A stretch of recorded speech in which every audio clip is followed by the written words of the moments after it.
All right, Steve, let's begin with the most timely news, and that is, of course, the pursuit of Rōki Sasaki. And stop me if you've heard this before, but the reports are out there. It's down to the L.A. Dodgers, the San Diego Padres, and the Toronto Blue Jays. Do the Jays need to land Sasaki to save their offseason? If they do land Sasaki, it does save their offseason, but they don't have to do that. It's not exclusive of him. They can certainly do it by adding Anthony Santander and Alex Bregman or Pete Alonso. Two of those three bats, that saves the offseason as well, adding offense to a team that's desperate for offense.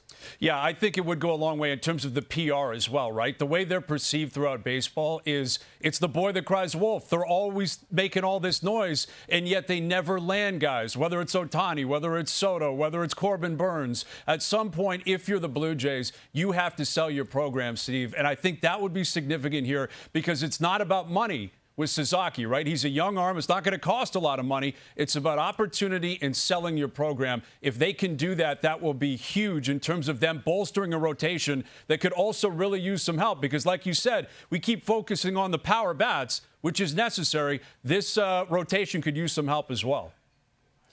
You know, it does go a long way, though, for Ross Atkins and Mark Shapiro that they do make an impression. They made it on Shohei Ohtani and on Juan Soto and on Sasaki, even if they don't get them. That being said, if they get Sasaki, it's got a chance to be a grand slam. You can still go get the two big bats in Santander and Bregman, and then you trade Chris Bassett, you save us $22 million, then you go get Pete Alonso as well. Then you decide what to do with Vladdy. You keep him or you trade him. You can go get a young pitcher to replace Bassett, and you could be younger in the rotation, better in the rotation, and have an offense as good or better than if you had Vladimir Guerrero Jr. So there's a lot of different ways they can pivot. Sasaki could really make it a grand slam. Yeah, it would be significant for them, and they'll get an answer on Sasaki in the next 10 days or so.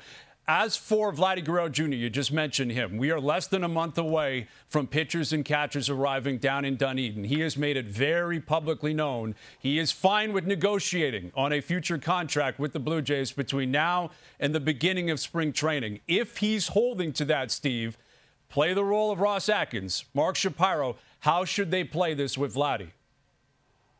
Yeah, look, you have to assume he is going to stick to the fact that he wants it done before spring training. So go negotiate. You made an offer to Juan Soto beyond how much money it's going to take to get Vladimir Guerrero Jr.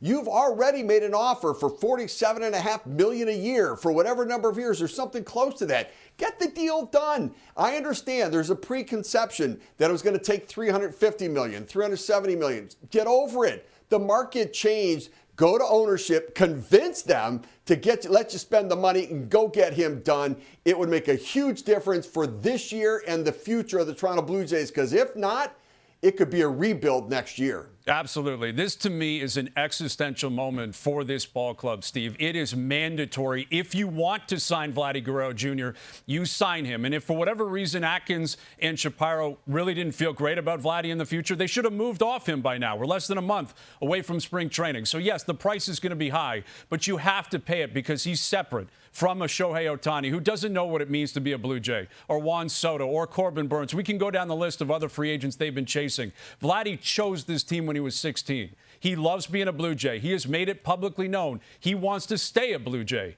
You've got to figure this one out, right? They have to find a way. Put your chips in, because if you can't sign this guy, a guy who wants to be here and a guy who knows what it's like to be a Blue Jay, Steve, I don't know how they convince their fan base they're going to sign anyone else of consequence in the future. And I want an answer on that when Sasaki gives you his answer. I want to know. I don't want to wait till spring training. I don't want to take it to the 11th hour. I want to know now, because if not, now is the time to pivot when there are still options available to go to still put together a team for 2025 and beyond with a chance to win.